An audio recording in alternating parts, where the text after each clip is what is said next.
Hello viewers, I'm Advocate Kia Rawat from Lexis and Company. Today I'm going to talk about difference between judgment and decree under CPC 1908. So, what is a judgment? Judgment means the statement given by the judge on the grounds of a decree or order. In a decree, it is not necessary for a judge to give a statement in a decree, though it is necessary in a judgment.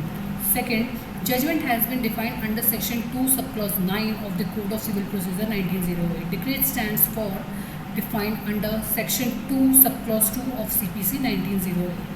So, in the case of judgment, it is not necessary that there should be a formal expression of the order in the judgment. In a decree, it is necessary that there should be a formal expression of an adjudication.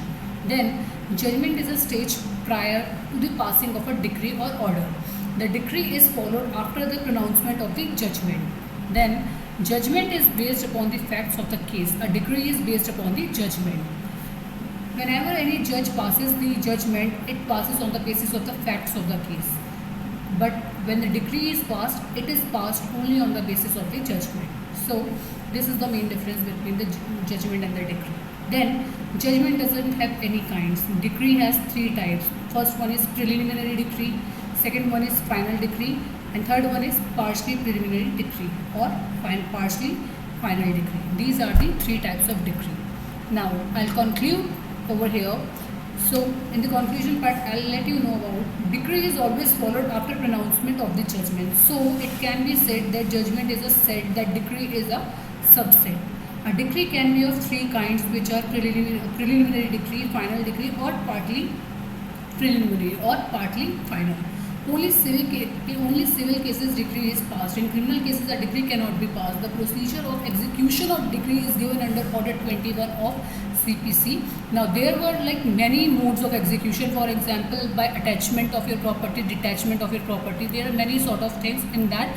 For that Order 21 execution, I will make a separate video. In that particular session, I will let you know about the whole procedure of the Order 21, which says the execution of a decree and the modes of the execution of decree. Here, I would like to tell you what, after passing the decree, the suit stands disposed of the since rights of the parties are finally determined by the court. Judgment stands on a different footing from order and decree. There is no use of the words formal expression in the definition of judgment, though they are used in the definition of order and decree. Decree is a formal expression of the judgment. So, a formal expression of the order is the judgment. It is not necessary through its desirable. I hope you like my video. If you have any questions regarding the decree and the judgment and what is the difference between the decree and the judgment, do comment your questions in the comment box. I'll resolve all your queries and come up with all your doubts. Thank you.